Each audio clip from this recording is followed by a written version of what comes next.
Assalamualaikum, salam sejahtera. Kembali bersama saya, Uni Google di Palanta Angko Channel. Mohon disupport channel ini agar terus berkembang untuk berbagi info dan ilmu pengetahuan. Terima kasih. Angka 4 adalah angka orang Minang. Sebelum dilanjut, jangan lupa di subscribe, ditekan tombol lonceng, dan di komen juga. Assalamualaikum warahmatullahi wabarakatuh. Ada kisahnya mengapa angka 4 di jam gadang itu tidak sama dengan angka 4 huruf Romawi. Angka-angka lain di jam gadang itu menggunakan huruf Romawi kecuali angka 4. Menurut cerita orang tua-tua dahulu, 4 orang tukang yang membina jam gadang itu meninggal sewaktu membina jam gadang itu. Tukang-tukang itu adalah orang Minang. Ketika Belanda hendak meletakkan angka Romawi ke jam gadang itu, orang Minang mengusulkan supaya angka 4-nya ditukar. Jangan jadikan angka Romawi. Sebab yang pertama, Romawi itu jauh dari negeri kita. Yang kedua, untuk memperingati 4 orang tukang yang meninggal demi untuk menyiapkan bangunan jam gadang itu. Alasan yang ketiga, angka 4 adalah angka yang identik dengan orang Minang. Mengapa angka 4 disebut angka orang Minang? Orang Minang yang sejati akan sakit hatinya jika dikatakan dia tidak tahu dengan yang 4. Sama sakitnya jika orang tua kita dihina orang di tempat umum.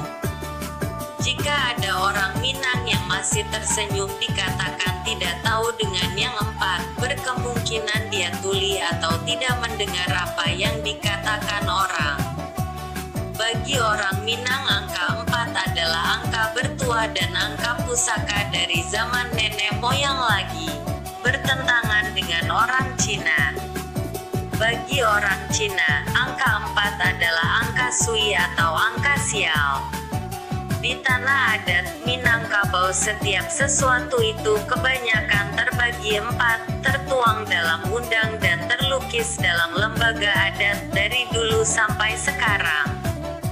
Mari bersama kita simak. Adat Minang terbagi kepada 4 bahagian. Yang pertama, adat yang sebenar-benarnya adat. Yang kedua, adat yang teradat. Yang ketiga, adat yang diadatkan. Dan yang keempat, adat istiadat. Kata di Minangkabau terbagi 4. Yang pertama, kata pusako. Yang kedua, kata mufakat. Yang ketiga, kata dahulu ditepati. Dan yang keempat, kata penamat kata yang dicari. Aturan terbagi 4. Yang pertama, aturan sara. Yang kedua, aturan adat. Yang ketiga, aturan undang-undang. Yang keempat, aturan takaran. Pemimpin terbagi 4. Pertama, penghulu. Kedua, ulama. Ketiga, manti. Keempat, hulu balang. Kabinet Pagaruyung disebut Basa Ampek Balai. Bandaharo di Sungai Tarap. Indomo di Sarwaso. Mangkudum di Sumaniak dan Tuan Kadi di Padang Gantiang. 4 syarat boleh menggadai harta pusaka. Pertama, jenazah terbujur tiada kain kafan. Kedua, anak gadis lanjut usia tidak berjodoh. Yang ketiga, rumah gadang ketirisan. Yang keempat, ada tidak berdiri. Ini hanya istilah namun pengertiannya sangatlah mendalam. Arah berjalan 4 pula macamnya. Yang pertama, jalan mendaki. Yang kedua, jalan menurun. Yang ketiga, jalan mendatar. Dan yang keempat, jalan melereang. Begitu juga dengan kelengkapan sirih, berdaun sirih, berbuah pinang, bergambir dan berkapur sedah. Ramuan obat 4 daun sekawan, si tawa, si dingin, si karau dan si kumpai.